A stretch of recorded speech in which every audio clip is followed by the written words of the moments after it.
Good morning and welcome to Charting Markets on Wednesday, the 6th of September 2023. Let's begin by having a look at today's economic calendar, and at 1:30 p.m. we've got the US trade balance out and we expect the deficit to increase to $68 billion. And then more importantly for the markets, at 3 p.m. we also have US ISM services PMI data out for August, and the forecast is for this to fall to 52.4 from 52.7. So a slight decline there. And at 3 p.m. we also have the Bank of Canada with its rate decision, where we expect rates to be kept on hold at 5%.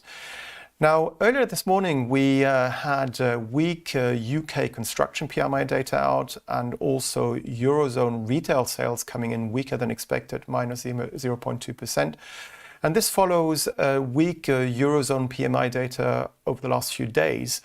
And all of that together with the rising US dollar and also rising yields has led to risk-off sentiment and to equity markets coming off. And we can see this here on the FTSE 100 daily financial bet, which has declined over the last 3 days. And as you can see here, what we're doing technically here at the moment is testing the previous August downtrend line, so resistance line, which now because of inverse polarity has become a support line.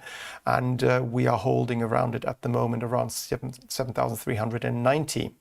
Now, we'll have to see whether we can stabilize in this area or not. But if we can't, and if we were to fall to below today's low at 7,369, the next downside targets really from a technical perspective would be these lows going back to March of this year, and they sit between 7,228 and 7,204. So the FTSE 100 once again underperforming and also falling, and this short-term negative picture for the FTSE 100 will only be changed, or would only be changed technically speaking, if we were to rise and close on a daily chart closing basis above Monday's high at 7,524. So basically what I'm saying is, provided we stay below that high, further downside looks to be in store for this index.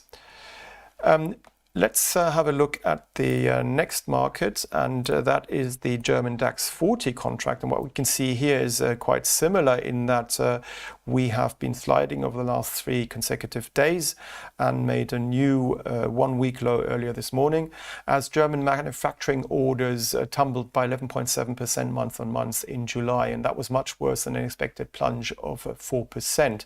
It was also the first drop in industrial orders since March, and also the steepest since April of 2020, all of which doesn't bode well for the German economy.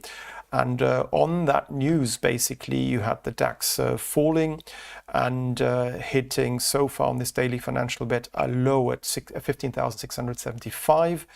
Now, below there, we don't really have much support until we get to the August lows between 15,545 and 15,469, and just below there we also have the July low at 15,455. So that's the next support area, together with this red line here, the 200-day simple moving average at 15,495. Now we'll have to see whether we can hold above that area or not. As long as we do, we will stay within this large sideways trading range we've been in for the DAX 40 since April of this year. But if we were to slip through it, then technically speaking, it wouldn't look so good, and we could actually slide quite a lot further towards the 15,000 area again. But let's not jump the gun. Let's see what the market is actually doing. Right now, yes, it is coming off, but as you can see here, it's a gradual decline with relatively low volatility over the last few days. And we may see the market stabilize later on today when the US data comes out with regards to US services PMI data. And this is at 3 p.m. And let's look at the S&P 500, because obviously that will also be impacted by the services PMI data. If it comes in better than expected, we could expect the S&P 500, which currently trades back below the 4,500 mark, to rise back above that resistance area. Here we've seen a very gradual decline, much less so than in European markets, because investors seem to still favor investing in the US because its economy seems to be more stable than the Eurozone economies. And therefore, the decline we've seen over the last few days has been very, very small compared to the strong upsurge we saw over the last week and also the last couple of weeks. So here, the support area is really the 24th of August high at 4,474, and also the orange line here, the 55-day simple moving average at 4,471. Provided we hold above there, I expect the 4,500 area to be retested, and perhaps we could then head back up again. But also, like with the European markets here, from a technical perspective, provided we stay below 4,540, more downside may actually be seen, even if we see a minor bounce short term on that data later on today out of the US with regards to services PMI. The US dollar continues to strengthen and has made a new multi-month high yesterday against various currencies, one of which is the euro. And you can see here euro dollar having slid to a new low seen since June of this year, and has taken us down to 107.07 while still trading within this downtrend channel. And here we can see that the decline is clearly ongoing.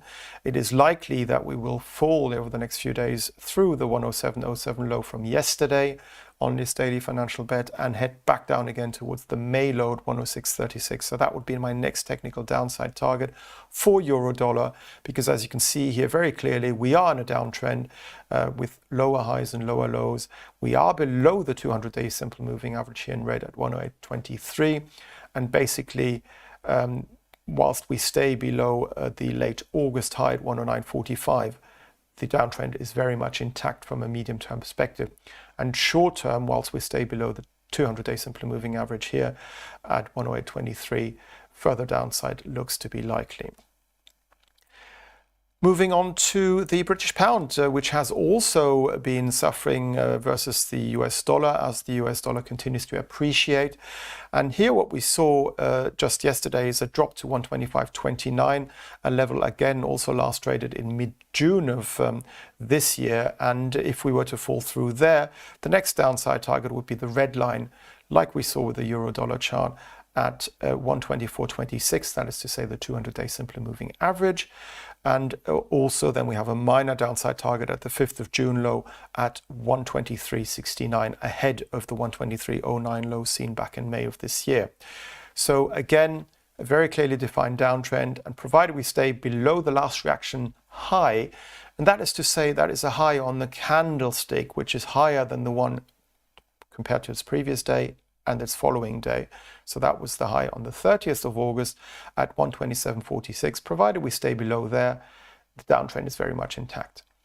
And I do expect further downside to be seen with regards to cable as well. Now, let's discuss what's happening with regards to the Japanese yen, because it has been weakening quite strongly against both the dollar and the euro over the last few weeks, and prompted the Japanese government to actually warn investors that this yen weakness is actually not sustainable, and maybe the Bank of Japan will have to intervene going forward. And what we saw last week is a rally to the August high at 159.76 against the euro, being followed by this bearish engulfing pattern. So short term, the wind has been taken out of this strong uptrend, as you can see in here, and we did retrace lower back down again towards the 55-day simply moving average here in orange at 157.10, which currently continues to act as support. But you can see here the volatility is very small at the moment, not much going on here, and we're probably just sideways trading at the moment between the late August low at 156.88 and the high I just talked about, 159.76 from last week. So further sideways trading probably in store here for euro yen. You have to remember also that the euro itself is also weaker than the US dollar, for example, on the back of those weak PMI readings we had in the Eurozone over the last week. And the high or stubbornly high inflation that we also saw last week in the Eurozone, showing us at the time where manufacturing and services growth in the Eurozone is actually weakening, that we may find ourselves in a stagflationary environment. And that obviously does worry investors with regards to the Eurozone. But as you can see here, because of the relatively weaker euro, the euro has only appreciated very slightly against the US dollar. And I'm not going to show it to you now here, but if you look at the dollar yen chart, you can see there that the dollar has appreciated quite significantly against the Japanese yen. And we'll have to see whether the Bank of Japan will have to intervene in the near future. The stronger US dollar has also pushed commodity markets down, but there is one big exception, and that is to say the price of oil, because yesterday at OPEC Plus, both Russia and Saudi Arabia extended their voluntary supply cuts and said that they would do so until the end of the year. And yes, they would revise their output every month, but still the fact that they want to extend it until the end of the year caught market participants by surprise and led to a surge in the price of oil. And as we can see here on the daily Brent crude oil chart, we've had this surge higher, and for the first time since basically November of 2022, we have now risen above the psychological $90 mark with regards to Brent crude oil. So that was a very sharp ascent to the upside. And basically what we're seeing today is a little bit of profit taking, taking us back down again below the psychological $90 mark. But since this trend over the last few weeks is very strong, I wouldn't be surprised if we can't, over the next few days and weeks, head higher still and rise towards the lows seen back in July of 2022 at $92.74, ahead of these highs here, which go back to October 2022 and November 2022, which were made between $97 and $94 and also $99.07. So these are potential upside targets, because as you can see here on the weekly chart, we have now broken out of this bearish downward channel and seem to be forming this reversal pattern, because we've now closed above the high seen back in January of this year at $89.01, and that is actually technically significant, telling us that we are seeing a reversal here in the price of Brent crude oil. And obviously this will have an impact on the world's economies, on inflation, because it would add to inflationary pressures, and down the line could lead to weaker equity markets. So we have to watch this space quite closely. Now, as I said, short term, we are stalling at the moment around the psychological $90 mark. There is some support around the August highs at $87.83. But basically, provided we stay on the short-term basis above yesterday's low at $87.92, the uptrend short-term is very much intact, and the medium-term uptrend is still intact, provided we stay above these lows we saw back in August between $82.31 and $81.68, which obviously are quite a long way away now, about $9 away or so. But the trend is your friend, and that is pointing towards higher prices for the oil price to come.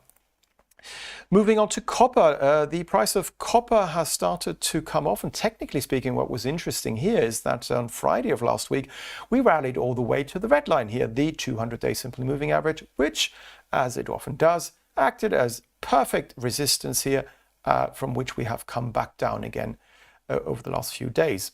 Now, short term, we've got some minor support here at these little hammer lows going back to the end of August and down to $8,375 per ton. And provided we stay above there, we're basically just trading in a sideways trading range between those lows and the high we saw last week at $8,599. But if we were to slip through $8,375, then we could see a consolidation phase take us back towards the $8,300 or even the $8,250 mark. So short term, it looks as if the advance we saw in the copper price over the last few weeks has now ended and changed to either a sideways or a slight downward trend. And last but not least, I'd like to mention sugar, because the price of sugar is now trading in near 12-year highs. If I zoom out onto a weekly chart, you can see here that we are trading at levels last seen back in October, November of 2011. And this has been the case. This upsurge has happened as deficient rains, especially in India, led to concerns about Indian sugar production and the demand for sugar obviously still being high, and that leading to the price of sugar increasing. And this is here the front month futures contract of number 11 sugar. And you can see here that we've briefly risen above the 26.81 high seen back in April. And from a technical perspective, provided we stay above the last reaction low, that is to say the low from the 31st of August at 25 and 30, we will remain in a very clearly defined sharp uptrend momentum here, with further upside likely to be seen. So the next upside target would be the $27 mark, and then perhaps we have further upside targets around the 30 mark also. Thank you very much for watching Charting the Markets with me, Axel Rudolph. Please feel free to follow me on X. That's the previously known Twitter. And my handle is at AxelR_IG.